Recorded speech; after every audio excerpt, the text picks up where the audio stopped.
It's November the 3rd, 2024. Hello everybody, welcome. I'm Dana. You can call in to these live shows in Canada, United States, New Mexico. We're in Canada. You can call at 709-589-4406. 4406.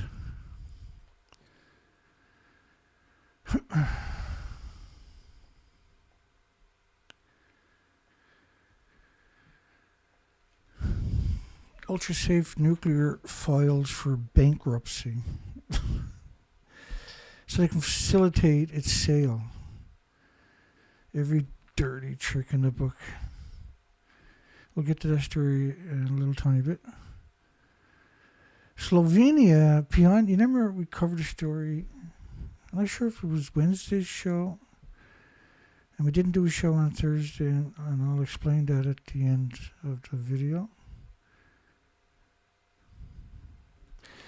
Behind the Canceled New Nuclear Referendum, so there's a story behind that that's quite spectacular, but when you look at the picture, when you look at this picture, you notice how the new nuclear plant, that's the one they're planning. So that's not a site, but that's the one they're planning. But look at it, surrounded by farms in every direction. Does that surprise or shock anybody?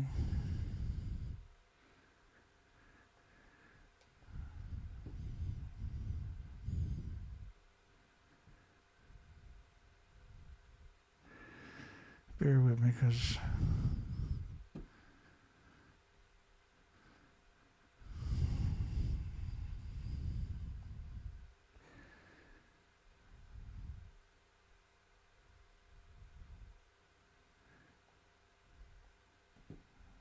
so one thing, if you look at nuclear power plants, for instance, nuclear dumps, I'm zoomed in on this picture and it probably looks pretty bad on your side. But that was just me. I was trying to wrap my mind around almost every nuclear power plant on the planet is surrounded by farms. And so you can see how the farm is butted right up against the site in every direction, except for the river.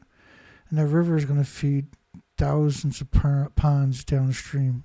Or the river is going to feed thousands of farms downstream. And so all these farmlands are based upon that river, and these disease factors are hemorrhaging into those rivers.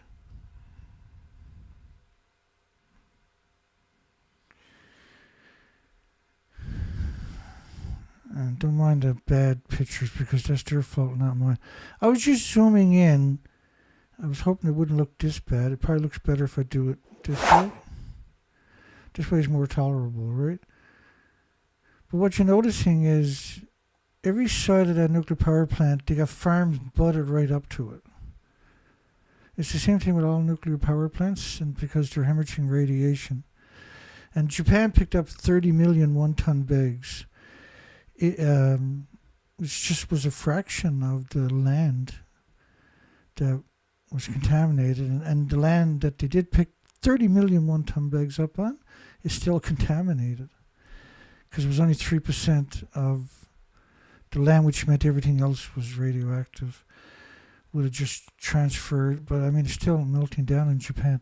It was really stunning how the engineer and the architects all designed it with farmlands, butted right up to the disease factory itself. So the story is really, really important. And it was hard, like on the laptop, it was a little harder to read. And when I try to copy it, you can see what happens. Like try to highlight it. I was able to copy it, and then I done that to it. But it turns out if I refresh the page a lot of times, I can get a clean shot, right? The Slovenian Parliament, now they said they weren't going to have a referendum because activists were complaining and experts. So this is a follow-up story. This is quite interesting. It's just a single paragraph. The Slovenian Parliament decision last week to cancel a referendum on the country's planned second nuclear plant, JEC 2, Jekyll and Hyde 2, will not stop ongoing early works on the JEK2 project, but is likely to raise public concern about the political handling of the project. The cancellation of the referendum. Imagine cancelling a referendum because people are. That's my timer. The cancellation of the referendum followed a flurry of accusations about circumventing democratic processes from both the pro-nuclear and anti-nuclear figures after the October 17 publication. Imagine if you cancel a pro-nuclear referendum. The madness that would follow that kind of... Because they're very well funded, right? That after the October 17 publication of a hidden audio recording, and because this is media, they got to mitigate the lawsuits that could be stemming for framing this the wrong way. Like, not the wrong way, but the right way. They seem to show politicians plotting to push forward a new nuclear regardless of the referendum results. So even if they had had the referendum, they were plotting how they would push it forward anyway. And then somebody else decided, well, the best way to make sure we don't have an issue is let's scrap the referendum. Less than 2 weeks before the referendum. Because experts and people were concerned and voiced their concerns, so they said, well, we can't have that.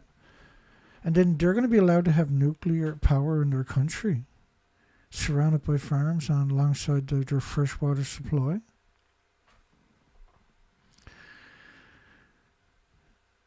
It's really something, isn't it? A hidden audio recording that seems to show the politicians plotting to push forward with a new nuclear regardless of the referendum.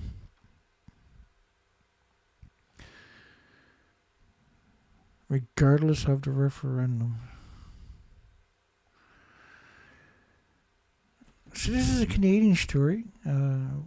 Susan Holt is the new premier of New Brunswick, I think. I'll get to it. Yeah, New Brunswick. New government continued New Brunswick nuclear fantasies. So, we cover the news cycle constantly. And it's very unusual to get anybody that's actually honest, isn't it, right? What do we get, like 3-4 times a year if we're lucky? Well, this is one of them right here. This is an incredible story. And so the Pointe-le-Peur, and I'm going to butcher names when it comes to this stuff. So this is the new premier of New Brunswick, Canada, the Bay of Fundy area. I dove the Bay of Fundy years ago. That was such a nightmare. A 50-foot tide exchange in 5 hours.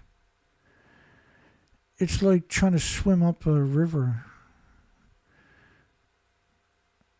Like a fast-flowing river. It simply can't be done, right? And so the boats would follow my bubbles. My bubbles were always about 300 feet behind me because it's flowing. The tides are flowing so fast. If you're at low tide, the tide changes. You can't outrun it. You can't make it to shore. That's how fast of a tide we're talking about. Premier Susan Holt's handling of New Brunswick nuclear ambition will be an early test of her leadership. This is a really good story, a well-researched story by an adjunct professor on top of that, which is extraordinary. We don't get many professors that are honest, right? Successive New Brunswick governments have been bewitched by 2 nuclear fantasies. First is beleaguered that public utility New Brunswick Power can connect 2 experimental reactors to the electricity grid, which, right, there was Moltec and I can't remember the name. It'll show up here. Because remember when they were given $5 million each? We covered all of that news cycles about that originally, right? These were British entities showed up here in Canada and wanted to produce mixed oxide fuel, which is illegal in Canada, to power the fantasy, which is the right word, the unicorn, so-called small modular reactors, which don't exist. They don't have any license into the regulatory agencies. So they're the farthest thing from, from an actual model, let alone the production. If they're going to build a model, I guess they're going to have to build that at Chalk River, which has already had multiple nuclear meltdowns. It can connect 2 experimental reactors to the electricity grid, and this is very important because it's about the small modular reactors, right? And again, what you're going to see with this Will Research story, small province, it's the smallest province worldwide with a nuclear power plant on top of it, can successfully run a nuclear power reactor. Well, no, there's no, the reactor they got there is pretty brutal. We got some statistics coming up in a moment of the releases from that site. It's frightening, and they're only acknowledging tritium-3H. Will she break the spell and end the province's nuclear delusions? It's very unusual to hear anybody belittling the nuclear industry, let alone bludgeoning them like they're seen in this story. Nuclear energy was not raised during the recent election campaign, but a 2023 CBC interview with Holt offered clues. They didn't raise nuclear. It's like a taboo subject, right? But remember Fukushima, there was 30 million one-ton bags, and when I was trying to get the artificial intelligence to make one-ton bags, even if I told the artificial intelligence to make the bag 6 feet by 6 feet, it still wouldn't do it, right? It would give me these little tiny garbage bags. So clearly it's been compromised. And this, of course, is Google AI. We're actually over 11,000 pictures on that now. 11,400 or something. And I got another 300 or 400 out on my desktop that I haven't got to. The biggest fantasy is connecting 2 experimental small modular reactors, nuclear reactors, to the New Brunswick electric grid. The biggest fantasy. Well, it's an absolute money grab. Millions and millions of dollars were allocated to these entities that didn't have a product and couldn't produce one. They want $500 million in order to get the license into the regulatory agencies. That's the small modular reactor head honcho right there, by the way. That's not a fake picture. That one's actually real. In 2018, Susan Holt was a business advisor to Brian and Gallant when his Liberal government invited 2 nuclear startup companies for the UK and US to set up shop in the province and promote their small modular reactor designs. Although it's unknown if she was involved in that decision. It's unknown. And the professor who done this actually done a really good job on it. So if it was known, I'm pretty sure she would have found it. So let me do that again. In 2018, Susan Holt was a business advisor to Brian Gallant when his Liberal government invited 2 nuclear startup companies from the UK and the US to set up shop in New Brunswick and promote their small modular reactor designs, which wasn't into the regulatory agency. In other words, there was no application into the regulatory agency. And they're talking about the Point Le Pour, and I know I butcher names, so sue me. And they're talking about derived released limits for tritium air and water emissions. So this is both airborne and directly into the environment by water emissions, because tritium will hemorrhage right through the pipes, not the fittings. I'm not talking about the fittings. It'll do that too. I'm talking about the actual pipes, because the tritium isotope, of course, you can put 2 million of these atoms on the head of a needle, but you can't see it. So one of them can clearly make it through any kind of containment, right? So we're talking about trillions.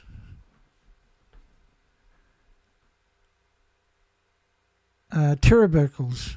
So 16 million trillion terabecquerels a year legally can be released, and does, of course. of just the tritium-3H. And then tritium-3H has been linked to all kinds of autoimmune illnesses and diseases. The CANDU reactors, the Canadian CANDU reactors, are brutal releases. When you look at the Darlington, the Pickerings, the Bruce,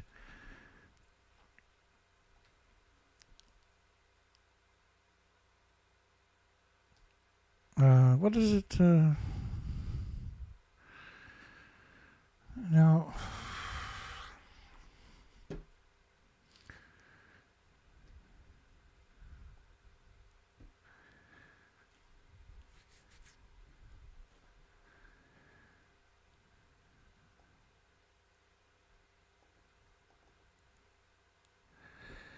I need another one of them, and we got attacked on Wednesday. And they killed 2 hard drives and my operating system. And I spent all day, all night, I never slept that night. And trying to get the operating system reinstalled. The whole operating system, right? The Windows and the TriCaster operating systems is a huge nightmarish process. I didn't finish up until 2 o'clock Thursday afternoon. I was determined to do a show if I can get it to work. It turned out they had killed 2 of my big hard drives. I replaced them today, and that was $367. And I had no choice. We can't have the shows without those hard drives. And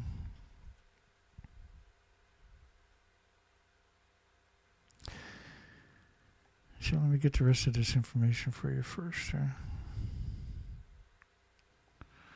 These are unbelievable numbers.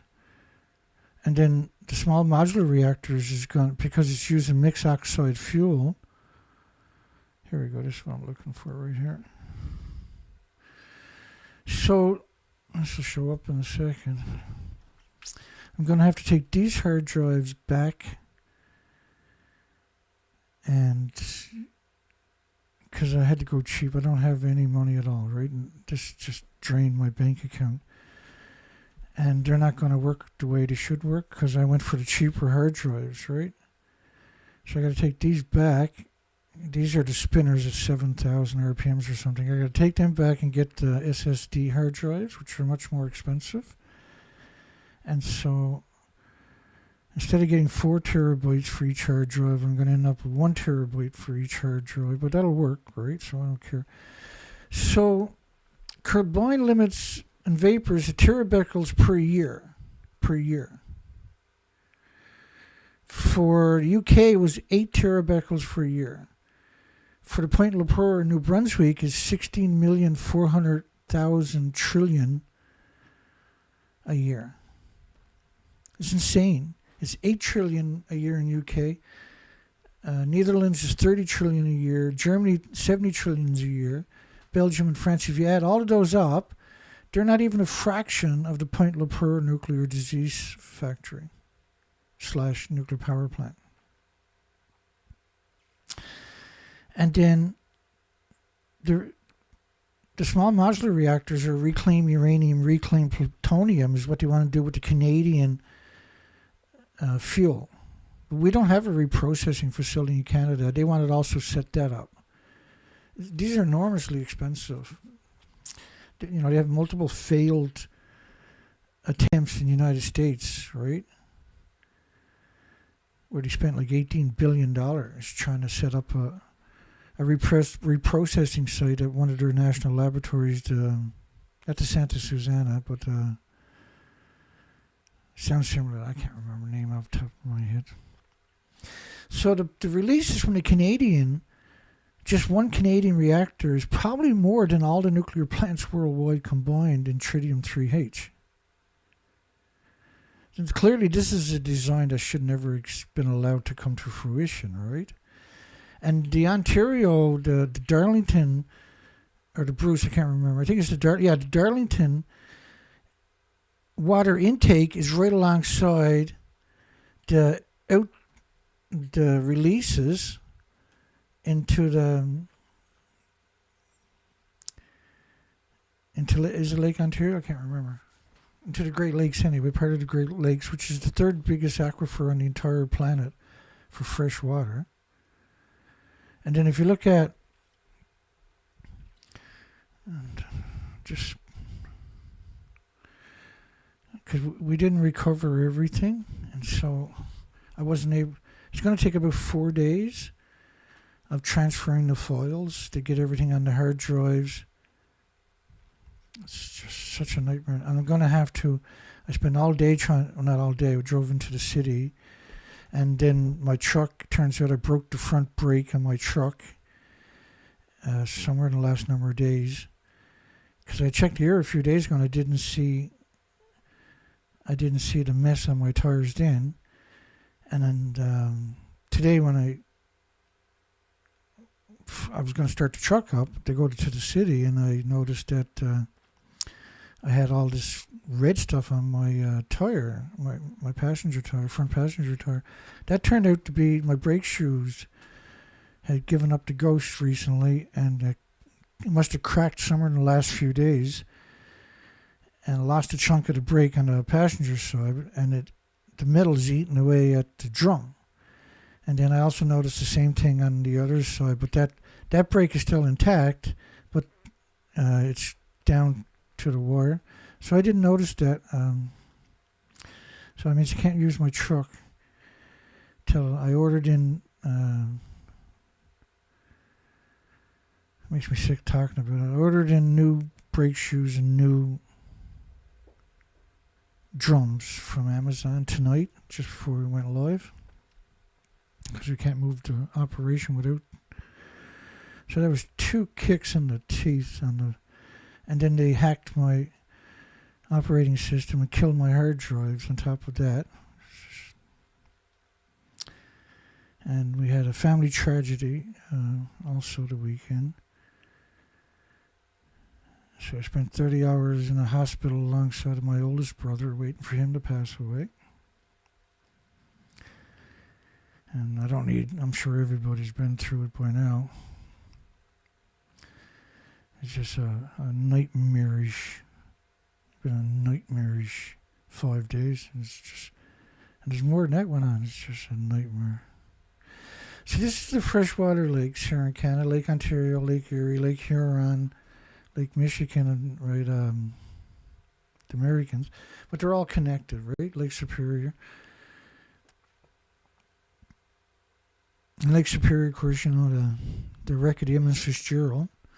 My dad's youngest brother was the relief skipper on that Emmons Fitzgerald. It was his trip off. When that sank, that was his friends and buddies.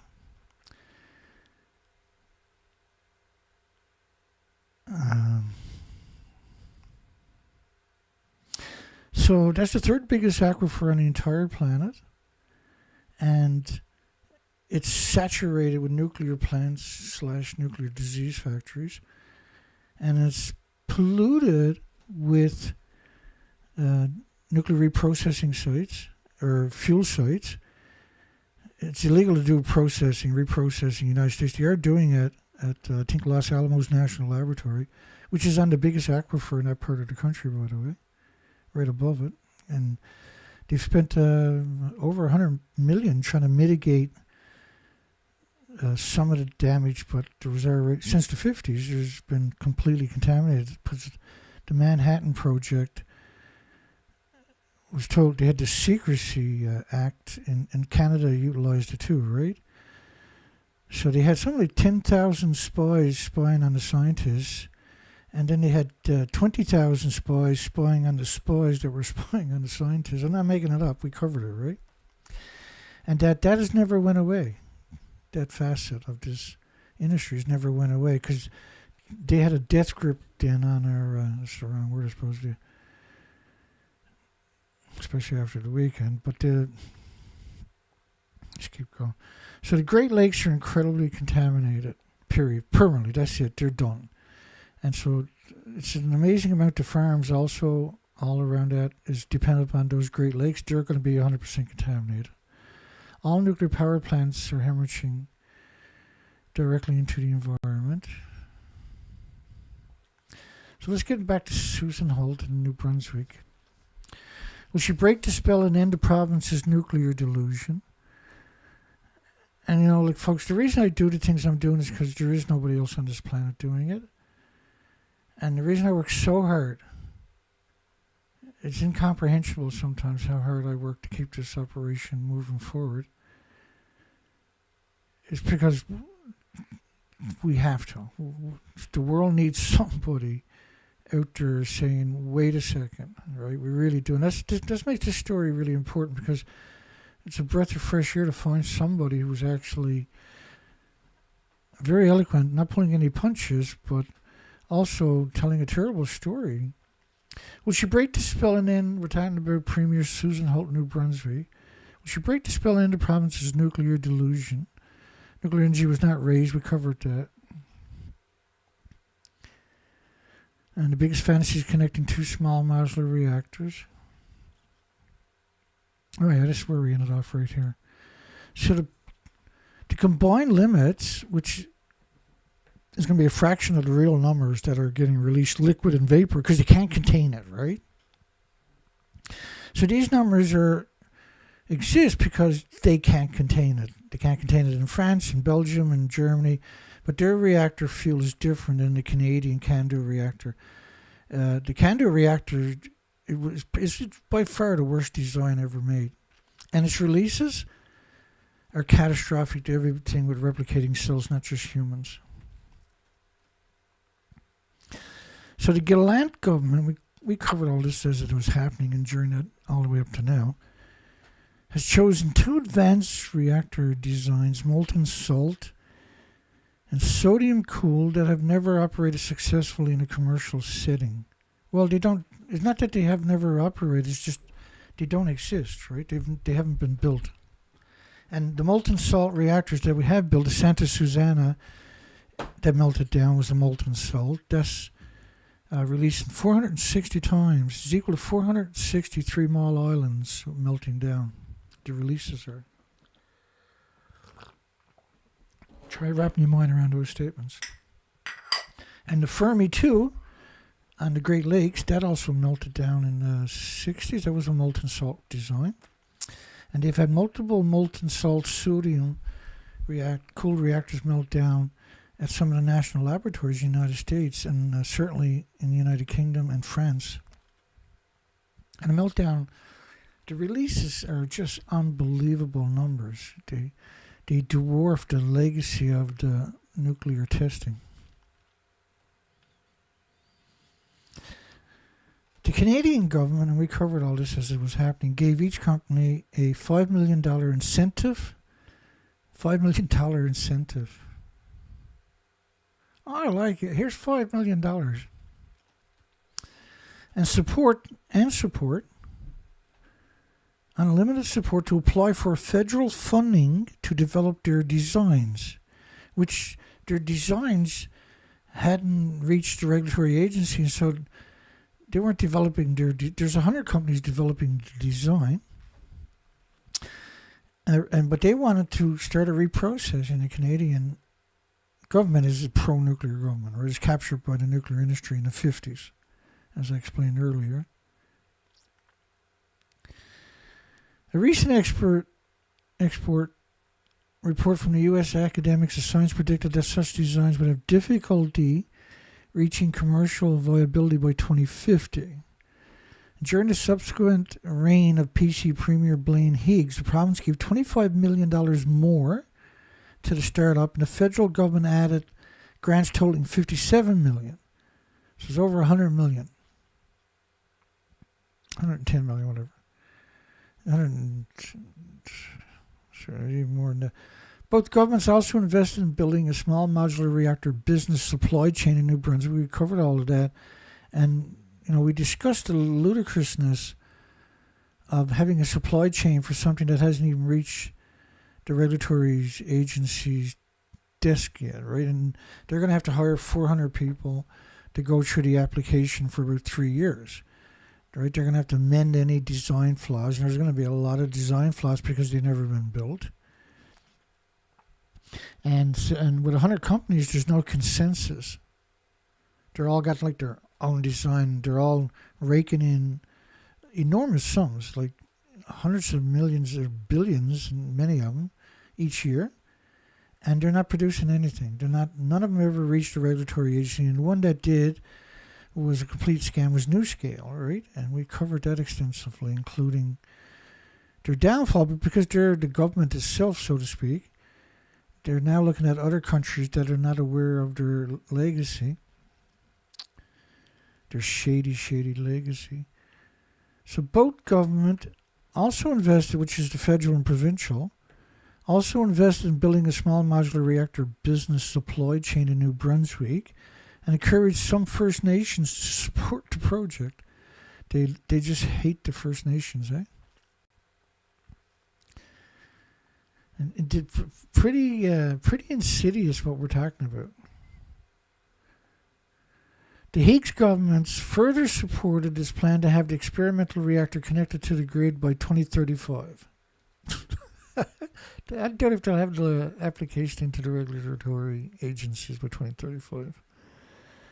By passing legislation forcing, this is madness, by the way. So, let me start that. The Hague's government further supported its plan to have the experimental reactors connected to the grid by 2035 by passing legislation forcing New Brunswick Power to buy the electricity from the small modular reactors, no matter what the price is, from the small modular reactors if they are ever built and actually work.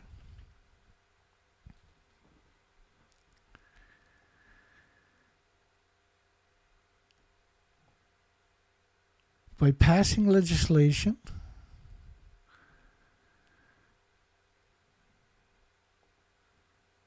forcing New Brunswick Power to buy the electricity at any price.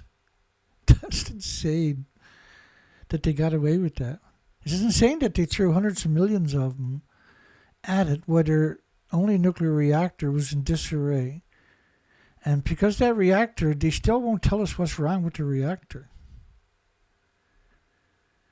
So, like, these creatures have captured the schools and the universities, and the students think it's normal to be, if you're in the nuclear industry, you can't succeed unless you're completely dishonest and disingenuous and deceitful. At any price from small modular reactors. I can barely get over that statement. Forcing New Brunswick Power to buy electricity at any price from small modular reactors. And despite the government's support, after more than 6 years of trying, we covered this for the full 6 years, of trying, the companies have been unable to entice private investors. And each company claims to need $500 million to develop its reactor design to the point of applying for a license. So each company, not just one company, not like, say, Moltex or ARC Clean Technology, that's the two companies, right? Each company claimed to need $500 million to develop its reactor design, $500 million, to the point where they're going to apply to the license to build one, which would have to be at Chalk River National Laboratory.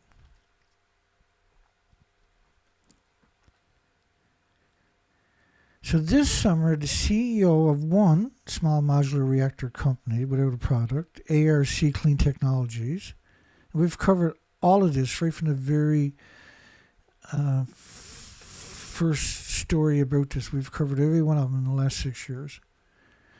Left suddenly, the CEO left suddenly, and some staff at the St. John office in New Brunswick received layoff notices. One of them left suddenly, took the money and run. The second company, Moltec, these are both mixed oxide, plutonium mixed oxide fuel reactors, by the way, we're talking about. The most insidious thing you could ever do. And remember, the emissions from these are 2 billion times more toxic. They're 2 billion times more toxic than industrial poison. So a single atom will invoke a permanent autoimmune trigger in your body to attack it till it builds a tumor around it. Because that's the only solution your body, it doesn't recognize it, because these elements are not made in the solar system, right?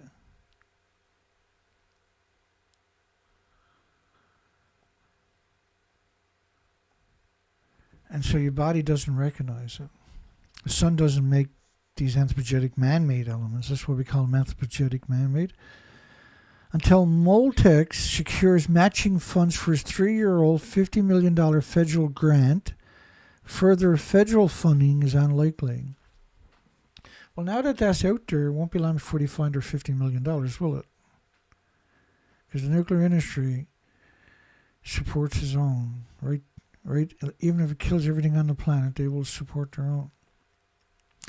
In her CBC interview last year, Susan Holt said small modular reactors must be part of the energy transition,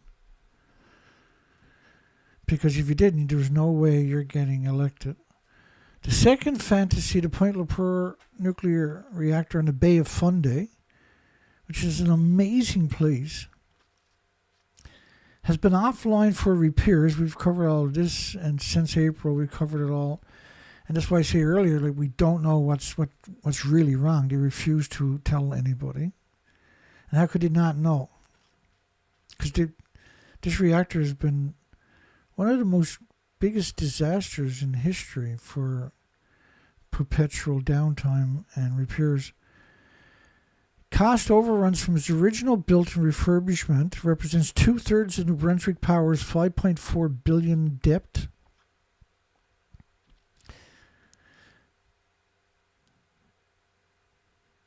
And cost overruns for its original built debt and crippling 94% debt to equity ratio. Crippling is an appropriate word. The reactor's poor performance is the main reason utility loses money almost every year. Well, every reactor needs to spend at least, like if you're like 6 reactors, each reactor needs to spend $120 million. Not the site, but each reactor. And New Brunswick wasn't doing that because they were always in the dark, right? They were always deep in the red. So the red was so red it was dark. The reactor's poor performance is the main reason utility loses money almost every year. Across the globe, it's hard to find an electrical grid as small as New Brunswick Power's with a nuclear reactor. They lack even the internal capacity to operate its reactor. And when the plant reopened in 2012 after so-called refurbishment, the New Brunswick, and they just had a 10-year extension, right? Last year, was it? New Brunswick Power first contacted a management team from Ontario Power Generation, OPG, which is the government, and later hired a manager living in Maine who billed the utility for travel expenses along with his salary that was $1.3 million, despite no improvement in the reactor's performance.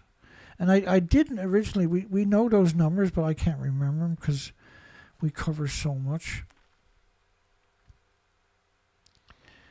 In the 2023 CBC interview, Holt's statement that the province's energy strategy needs to include wind energy, solar energy, small modular reactor energy, hydro energy, and nuclear energy. So small modular reactors and nuclear are the same. But they're different if you actually, they're still nuclear, right? But they're different fuel. The small modular reactors is which is banned in Canada, the plutonium mixed oxide fuel. And that's their trick. In order to get the extra power or any power out of these reactors, they have to use, and it's a very high assay grade that we don't produce. It was only Russia was producing it. Right, the Americans were going to open up a plant to produce it. They threw all kinds of money at it, but then we never heard nothing after. It's always that way with nuclear. It ruins every country that it touches forever. It just ruins the country. And the people there are so pompous and hubris and arrogant that they don't care about nothing, only them and their inbreeds growing up and taking over their jobs down the road. The plant shut down for maintenance and upgrades on April 6th. This year was originally scheduled for 3 months, but the work uncovered serious problems that we still don't know what they are with the main generator. But it's hard to believe this industry, anything they tell you. In fact, it would be pretty insane to believe anything they tell you without being able to verify it independently. And unfortunately, media is not independent, right? Energy watchdogs expect the New Brunswick plant to remain offline longer than November due to the serious nature of the generator malfunction. And it could be the generator. I'm not saying it's not. I'm just saying this industry's legacy of dubious scams and misinformation, disinformation. They're facing a 19.4% increase in electricity rates in New Brunswick, due in large part to the poor performance of its nuclear reactor. We see that with a lot of reactors, don't we? Where they can't exist without massive subsidy, and that they can't contain the emissions from the fuel pools. The fuel pools are always hemorrhaging atoms. This is why the majority of them are surrounded by farms, which means you're eating food at the supermarket thinking it's safe, or even if it says organic, if it's within 100 miles of a nuclear plant, for instance, it's heavily contaminated with uranium, curium, americium, plutonium, strontium.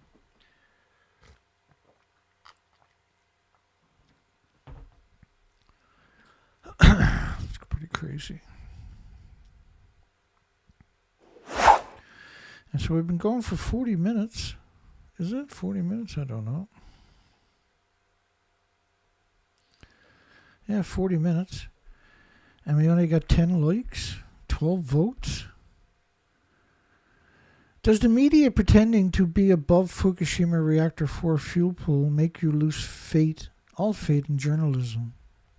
Oh, that's why I got nobody on my show, because see, the problem is we only talk about facts. And the industry cannot exist. They've never had a show where people talk about facts.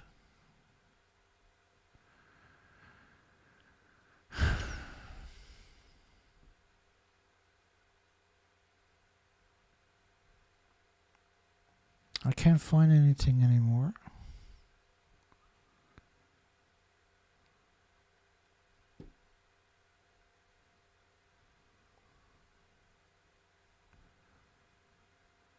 So just bear with me, because there's been an incredible struggle so I can do a show tonight. Probably the worst 5 days I've had in my life in a very long time. We are back, baby.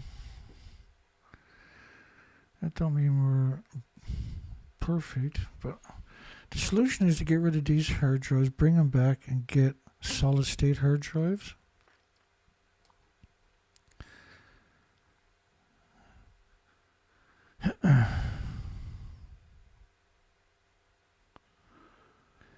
Yeah, these won't work. They're way too slow compared to my the ones that they destroyed on me.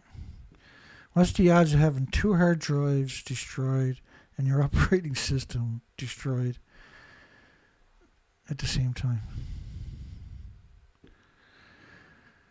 It's pretty,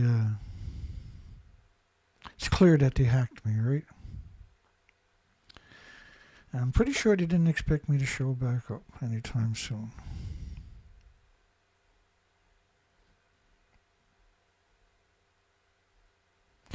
So let me find that picture, because that might have been part of the other hard drive. I still haven't got one hard drive hooked up. I transferred a lot of stuff to another hard drive and put it in the same place in the hopes that it would still connect, because I have everything on separate hard drives, but I can't use them online because I got to worry about them getting infected, right? So all I can do is transfer everything on the new hard drives and then plug them in. Because if I use the other ones and lose them, we lose all of our information, right? It's probably going to take 2 or 3 weeks for me to load everything back up. And so days of me saying, hey, wait, give me a second is more like give me 5 minutes.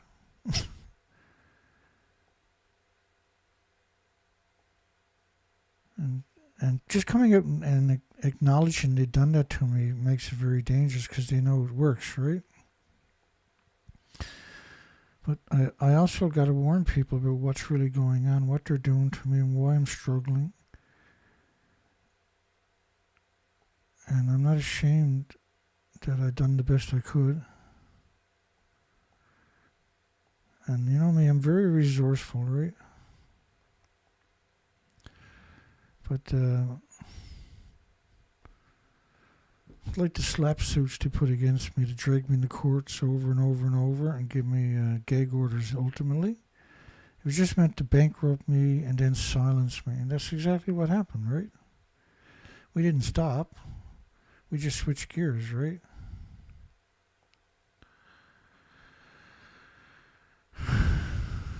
I'm struggling right now. My apologies. Just let me go the other way, see if I can find that stuff. So I'll put this picture up.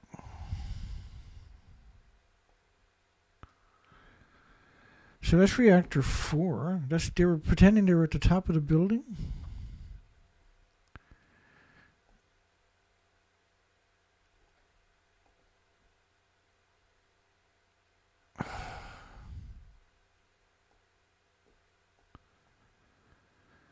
Just bear with me.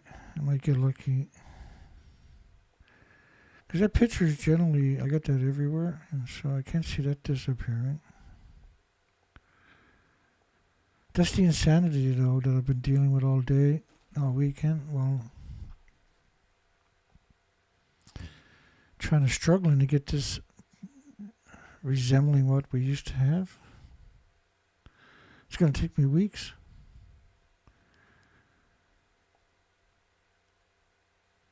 And if they strike me down and destroy everything, I'm just going to have to pick up a camera and sit there in front of the camera like the good old days.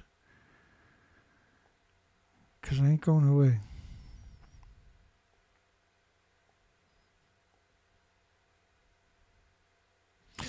All right, we got a picture. My God. That was a disaster. All right, let's try this again. Does media pretending to be above the Fukushima Reactor 4 fuel pool make you lose all faith in journalism? So this is some of the media. This has got ABC, Cecilia Vega, CNN, BBC, CBS, and they're claiming they're at the top of that building 190 feet up in the air, 19 stories, 65 meters up in the air, and that they're getting fuel out of a pool of a building that doesn't even exist. Now, they've done the same thing, not those in particular, well, Rupert Winfield Hayes did, but the media done the same thing with that stump over there, Reactor 3.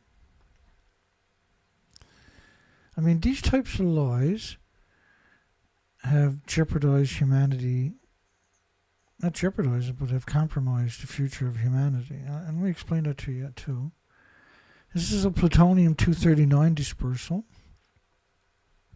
over North America, and it's based upon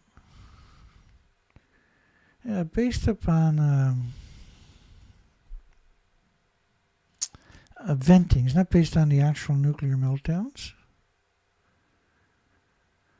It's not based upon reactor 3 and 4 at all. Period. None of the emissions. And at the top of each of these buildings was 8 reactor cores and 2 fuel pools. So 16 reactor cores at the top of these 2 buildings total, minimum, are not in these particular models. This is the plutonium-239. It has killed all the animals in all the studies. Holt plans to reconvene the New Brunswick legislature before the end of November. At that point, the 2 small modular reactor startups will be on life support. Yeah, life support with $100 million. And each day that the Point-le-Pure nuclear plant is down costs New Brunswick Power $1 million or more, threatening the government's finances. But the government doesn't care. They'll go in the hole to support nuclear. They won't do it for anything else, but they'll do it for nuclear every time. And keeping the Point-le-Pure and the small modular reactor fantasies alive will require considerable effort from the new government. Well, they'll find a way. It's nuclear, so. Let's go back to 1978. And they had a release of radiation in Ontario. I don't know if it was Pickering or Bruce Power or something. Canadian Health had a long history of adopting soft standards on radioactive pollutants compared to other pollutants, especially for the tritium-3H. And very rarely will you see them acknowledging it's tritium-3H. For example, his former 1978 guidelines, Health and Welfare Canada of all things, 1979, recommended a very lax tritium limit of 40,000 atoms, because a Becquerel is a pulse of energy. The atom, the isotope, creates a pulse every second. So for those to exist, because this is the way they dilute the reality of what's going on, they call it a Becquerel. But it's the energy of an atom that's causing the Becquerel. So it's 40,000 atoms per liter for drinking water. California was 18. Not 18,000, but 18. Same as France or something. Not Canada. Canada, we can't stop it, so let's raise the limit. Instead of moving everybody else, we'll just raise the limit and say it's safe. And that's what they've done. And so this is why they have a lot of transient people in Ontario. This is why they were destroying a lot of industries, farming and fisheries, and then encouraging people to move to Ontario to work in the factories because they would be poisoned. I know this sounds crazy to some people, but it's simply not. In the United States, the state of Colorado has set a strict standard for tritium in surface water of 18.5 atoms per liter. In Canada, it's 40,000 atoms per liter.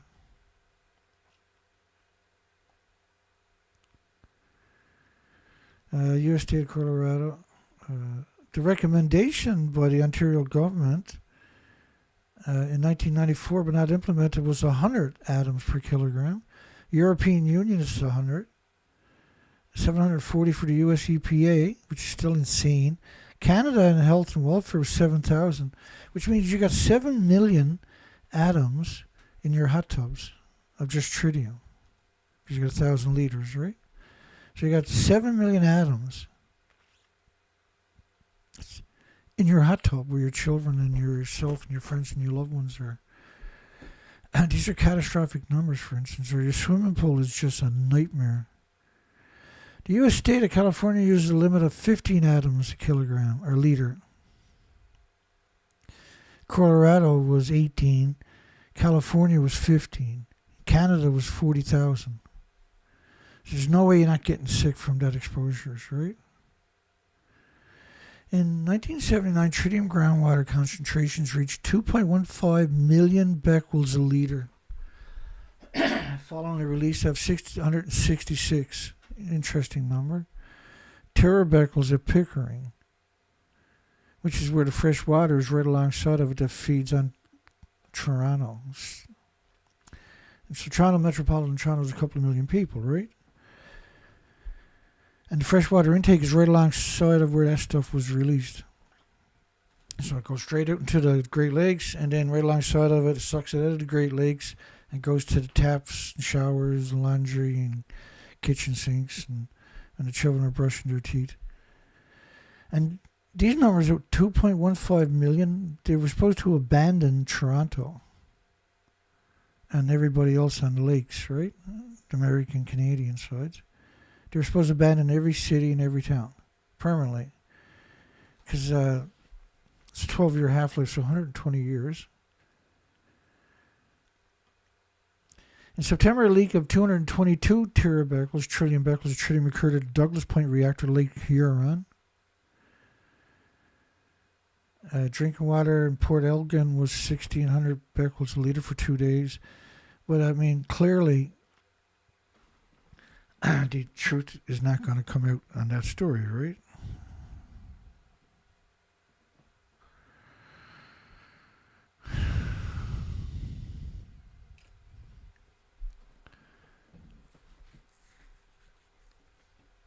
In January 1990, a loss of coolant accident at Bruce 4 resulted in 12,000 kilograms. Now, I actually done like a 3-hour presentation on this tritium and Canadian reactors, the CANDU reactors. It's on my site, Dana Durnford, on YouTube. The Chalk River National Laboratories, the tritium concentration drinking water at Petawawa were about 400 atoms a litre. And about at Ottawa, 200 kilometers downstream, was 150 atoms per litre. In August 92, a tube break at the Pickering caused the release of 2,300 trillion becquerels of tritium into Lake Ontario. A nearby drinking water plant was shut down and elevated levels. Like, if you're interested in that stuff, you really should.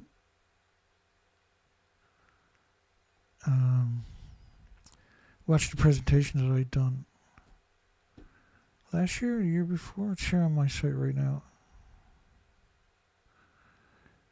Okay, on to ultra-safe nuclear files for bankruptcy.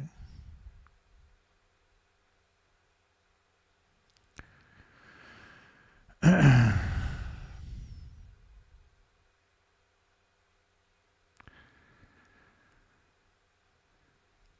me see what we got here. So we got no likes, we got 13 likes, which is no likes. We got no viewers, 18. Not that you're not nobody, folks, it's just there's not very many. We got 12 votes on the poll. I've never seen low numbers like this.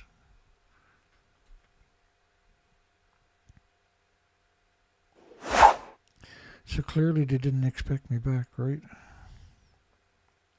So ultra-safe nuclear doesn't have an application into the regulatory agency.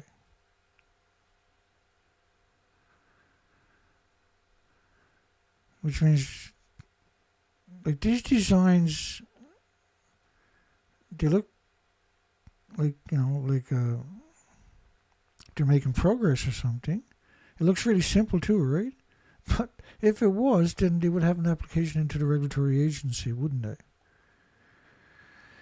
So, Ultrasafe Nuclear filed a Chapter 11 bankruptcy petition, Seattle-based. Now, remember a couple of years back when Ultrasafe Nuclear was getting a lot of airtime, I come out and covered all of it and brought some common sense to the equation, right? And I was getting these phone calls from a guy in Seattle. And turns he was telling me he had 26 sports cars in his garage, lived on a 14-acre land and had a mansion and everything. And he was pretending he was anti-nuclear. But then it turned out he was actually as pro-nuclear as you can get. It was a really cowardly thing that he'd done to me. And I bet you he was one of the head honchos with Ultrasafe Nuclear. Stole all that money, and that's why he had 26 cars in his garage, right? And he used to call me every other day, and he used to promise he was going to support me, and we can beat the nuclear industry up, and he would fund me, and it was all coming through, and blah, blah, blah. And then he calls me up and mocks me and makes fun of me. And that was one of the driving forces that kept me going. At the time, I was running out of steam, and because he'd done that to me, I decided I'll never go away. The bankruptcy filing covers ultra-safe nuclear, ultra-unsafe nuclear, that doesn't even have an application into the regulatory agencies, as well as the subsidies, Ultra-Safe Nuclear Corporation Tech, Ultra-Safe Nuclear Corporation Power, And Global First Power, an ultra-safe nuclear corporation, says it asked for the federal bankruptcy court in Delaware for approval to complete the transaction in December. Well, shouldn't it go through the regulatory processes before? They shouldn't be able to just say, come on, we want to sell the company, move on, we want to spend our money. The company has also been working on next generation radioisotope batteries and other nuclear technologies for NASA and the Department of Defense. So ultra-safe nuclear is connected as you can be to the government, right? If they're wrapped up in these, and this is why they're getting all that money thrown to it, and this is why they're so belligerent with the regulatory agencies.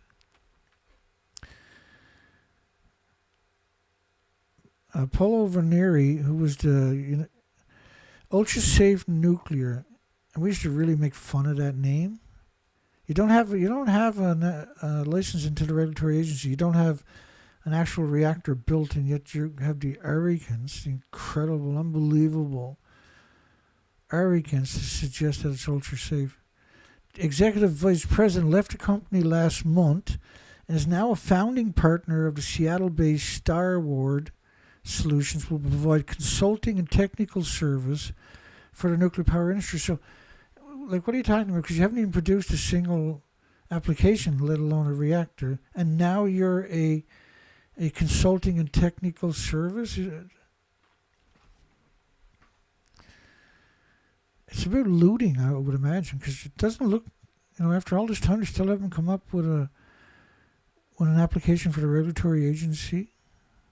There's 100 companies like it out there, and some of them are on the stock markets with no license, no applications into the regulatory agencies, no product, and they're on the stock market. And like Nude Scale, right? And everybody was invested, lost their shirts, and everything else. So they really are parasites for all intents and purposes, right? Plagues and starvation, cellophane wrapping. Why Netanyahu's new name for the war is a disgrace. So one of the politicians in Israel is planning on creating a law to ban any Israeli media from disparaging the government. In a desperate attempt to rebrand himself, absolve himself of any fault, Netanyahu is pushing a new name for the war of redemption. Israel says they're going to attack, or Iran says they're going to attack Israel, the Zionists, before the U.S. elections, which is on Tuesday. Which means and because of the time difference between Iran and here, means they got to attack Israel tonight, like right now, tonight, because it's after 11 o'clock here, right? Or tomorrow morning, somewhere in the next 12, 14 hours, in order to get ahead of the election polls, right? Because the early polls will start tomorrow, won't they? All Netanyahu has done is put the monster in a shiny new package, lied about international law, and resold it to us as new. This is Haaretz. And the Canadian Handbook Canada has just joined 46 other countries that makes it a crime to criticize Israel. I'm not criticizing Israel, by the way. Numerous experts on anti-Semitism. Well, the experts will all be the Zionists anyway, won't they?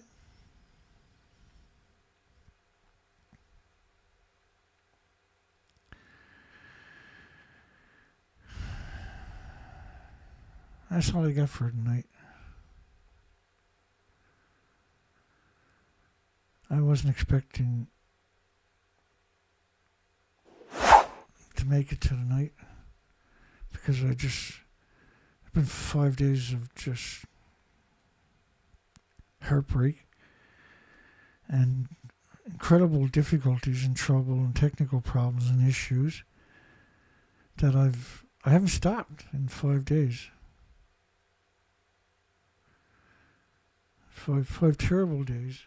Nothing but misery for 5 days. Really, nothing but misery now for 5 days for me.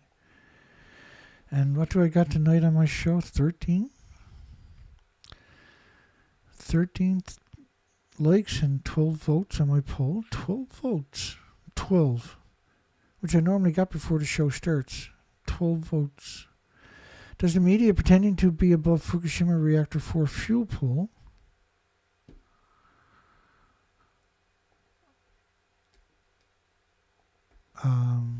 make you lose all faith in journalism?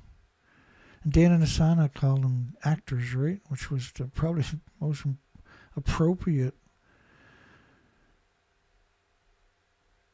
designation for that.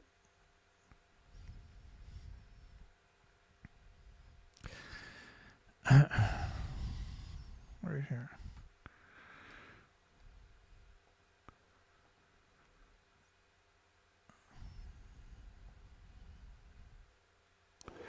So pretending that they're on a building that don't exist, doesn't that worry you? Doesn't that horrify you? Doesn't that terrify you? Because you really, really, really, really should. And we got 100% votes of yes, it does make you lose all faith in journalism. And that's the only answer. There's only one answer, right? And James Lucy got more music up on his site.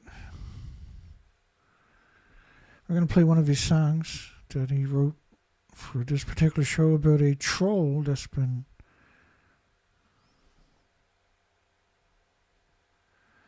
trolling us for a very long time. I'm going to have to go find this song. Give me a second. Well, give me however long it takes. I'm a bit better at finding it this time. Here we go.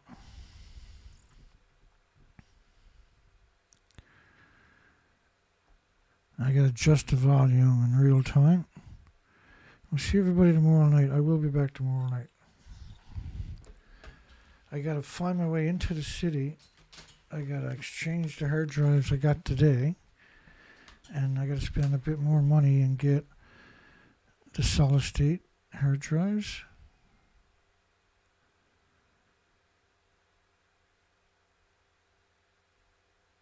We'll see everybody on the next show. I'm just going to put the headphones on so I can adjust the volume on your side. We'll see everybody tomorrow night. Have a great night. Hugs for everybody. Tell your loved ones you love them because you never, never know. In the Tokyo Bureau, swirling smoke and neon beams. Chicago division, fueled by heated dreams. Calm down, Charlie calls in, voice smooth as silk. Says, Dana, you're dreaming, don't cry over spilt milk. On Dana Durnford's show, the chatter's turning wild, but Charlie shoots it down with that cool cat style. Unit 3's no killer, no harm to see life. He chuckles in the static, cuts through the strife. Oh, calm down, Charlie, with his nuclear charm. He says starfish are just fine, there's no alarm. His words dance on airwaves with a confident glow. Calm down, Charlie steals the whole radio show. With a snap and a grin, Charlie's voice so clear scatters the dread, dispels all the fear. Mux didn't hurt, he croons with a sigh. Science is for thinkers, not a whim or lie. Though Dana and the crowd may shout and roar, Charlie's unfazed, he's heard it all before. His swinging rationale, like a soothing song, says, hold on to logic, we gotta stay strong. Oh, calm down, Charlie, with his nuclear charm. He says starfish are just fine, there's no alarm. His words dance on Charlie steals the whole radio show.